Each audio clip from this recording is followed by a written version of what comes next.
Weekend മീഡിയയിലേക്ക് ഏവർക്കും സ്വാഗതം. ഏറ്റവും സുപ്രധാനമായിട്ടുള്ള വിദ്യാഭ്യാസ വാർത്തകളും വിശേഷങ്ങളും അറിയാൻ ഈ ചാനൽ സബ്സ്ക്രൈബ് ചെയ്യുക. അതോടൊപ്പം തന്നെ നിങ്ങളുടെ കൂട്ടുകാർക്ക് ഈ വിവരങ്ങൾ പരമാവധി ഷെയർ ചെയ്തു കൊടുക്കാനും മറക്കരുത്. അപ്പോൾ എന്തായാലും വിദ്യാഭ്യാസ മേഖലയിൽ നിന്ന് ഒരുപാട് വാർത്തകളാണ് ഇപ്പോൾ പുറത്തു വന്നുകൊണ്ടിരിക്കുന്നത്. കേരളത്തിൽ കാലവർഷം അതിതീവ്രമായി തന്നെ മുന്നോട്ട് പോകുന്നു. വരും ദിവസങ്ങളിൽ പ്രളയ സാധ്യത അടക്കമുള്ള മുന്നറിയിപ്പുകൾ കാലാവസ്ഥാ നിരീക്ഷണ കേന്ദ്രത്തിന്റെ ഭാഗത്തുനിന്ന് ഉണ്ടാകുന്നു. പല ജില്ലകളിലും നാളെയും റെഡ് അലേർട്ട് പ്രഖ്യാപിക്കുന്ന സാഹചര്യം, കടുത്ത നാശനഷ്ടങ്ങൾ കേരളത്തിന്റെ പല മേഖലകളിൽ റിപ്പോർട്ട് ചെയ്യുന്ന സാഹചര്യം. അതിനിടയിലാണ് സ്കൂൾ തുറപ്പുമായി ബന്ധപ്പെട്ട ചില വാർത്തകളൊക്കെ പുറത്തു വരുന്നത്. നാളെ മിക്കവാറുമുള്ള ജില്ലകളിൽ 8ഓളം ജില്ലകളിൽ റെഡ് അലർട്ട് പ്രഖ്യാപിച്ച സാഹചര്യത്തിൽ കോട്ടയം അടക്കമുള്ള ജില്ലകൾ വിദ്യാഭ്യാസ സ്ഥാപനങ്ങൾക്ക് അവധി പ്രഖ്യാപിച്ചിട്ടുണ്ട്. അതിനിടയിൽ സ്കൂൾ തുറക്കുന്നതുമായി ബന്ധപ്പെട്ട ഒരു വാർത്ത വരുന്നത് സ്കൂൾ തുറക്കുന്നത് നീട്ടിവെക്കണം എന്ന ആവശ്യം ഉയരുന്നു എന്നുള്ളതാണ്.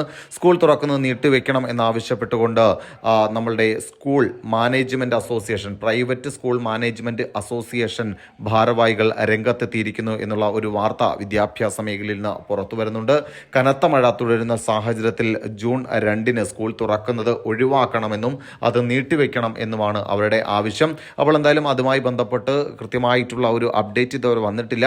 അതിനിടയിൽ നമ്മൾക്ക് മനസ്സിലാക്കേണ്ട ഏറ്റവും പ്രധാനപ്പെട്ട കാര്യം, ഇന്ന് അതായത് മെയ് മാസം 30 കേരളത്തിലെ മുഴുവൻ അംഗനവാടികളിലും പ്രവേശനോത്സവം നിശ്ചയിച്ചിരുന്ന സമയമായിരുന്നു.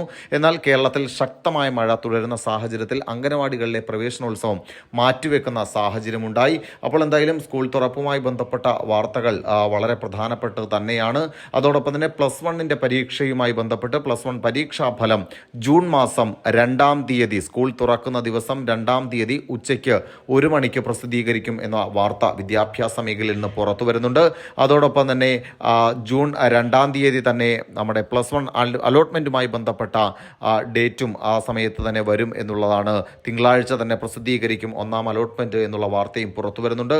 അപ്പോൾ എന്തായാലും ഇനി വരാൻ പോകുന്നത് ഏറ്റവും പ്രധാനമായിട്ടും വിദ്യാഭ്യാസ മേഖലയിൽ നിന്നുള്ള അപ്ഡേറ്റുകൾ തന്നെയാണ്. ആ അപ്ഡേറ്റുകൾക്ക് വേണ്ടി നമുക്ക് കാത്തിരിക്കാം. വിദ്യാഭ്യാസ മേഖലയിൽ നിന്ന് ഏറ്റവും പ്രധാനപ്പെട്ട വാർത്തകൾ തന്നെ പുറത്തു വരുന്നു.